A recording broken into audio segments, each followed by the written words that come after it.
R K নগর স্থিত veterinary আমাদের college এবং হসপিটাল যেটা রয়েছে এটাতে আমরা ভিজিট করেছি। ভিজিট করার মূল উদ্দেশ্য হচ্ছে আমাদের দপ্তরের পক্ষ থেকে যে সমস্ত সুযোগ সুবিধাগুলি দেওয়া হয়েছে পাবলিকের জন্য স্পেশালি, তো সেগুলি সঠিকভাবে তারা সার্ভিস দিচ্ছেন কি না এই বিষয়গুলি আমরা দেখেছি। এছাড়াও এখানে পেশেন্ট যারা আসেন তাদের কীরকম অসুবিধা হচ্ছে, কোথাও কোনো রকমের স্পেসিফিক কোনো ইস্যু আছে কি না এগুলি সমস্ত বিষয়ে আমরা খতিয়ে দেখেছি। এবং আমাদের মূল উদ্দেশ্য হচ্ছে যাতে এই হসপিটালে যারাই আসছেন পেশেন্ট তারা যাতে 100% সাপোর্ট পায়, সুবিধা পায়, এগুলি যাতে এনশিওর করে আমাদের ডিপার্টমেন্ট বা আমাদের যারা ডক্টর আছেন এখানে অ্যাপয়েন্টেড। তো এগুলি দেখার জন্যই আমরা বেরিয়ে এসেছি। আমার সাথে আমাদের এই বিধানসভা এলাকার যিনি আমাদের সিনিয়র এমএলএ রতন চক্রবর্তী দাদা, তিনিও আমাদের সাথে এসেছেন, আমাদের ডাইরেক্টর এসেছেন, কলেজের প্রিন্সিপাল ম্যাডামও রয়েছেন।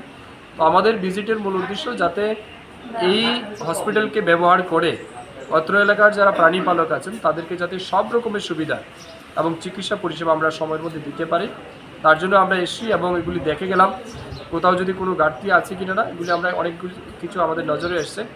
আগামী দিনে এগুলিকে আমরা অবশ্যই রেকটিফাই করব এবং নতুন নতুন আরও অত্যাধুনিক ইকুইপমেন্ট যাতে হসপিটালকে আমরা প্রোভাইড করতে পারি তার জন্য আমরা বলেছি যারা ইনচার্জ রয়েছেন যে আমাদেরকে প্রপোজাল পাঠানোর জন্য, এবং অবশ্যই আমরা আগামী কিছুদিনের মধ্যে সেগুলিকে ফুলফিল করব।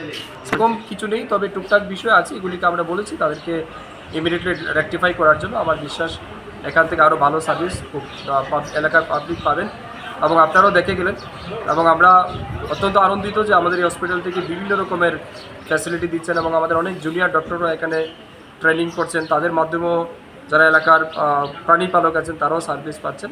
So it is satisfactory.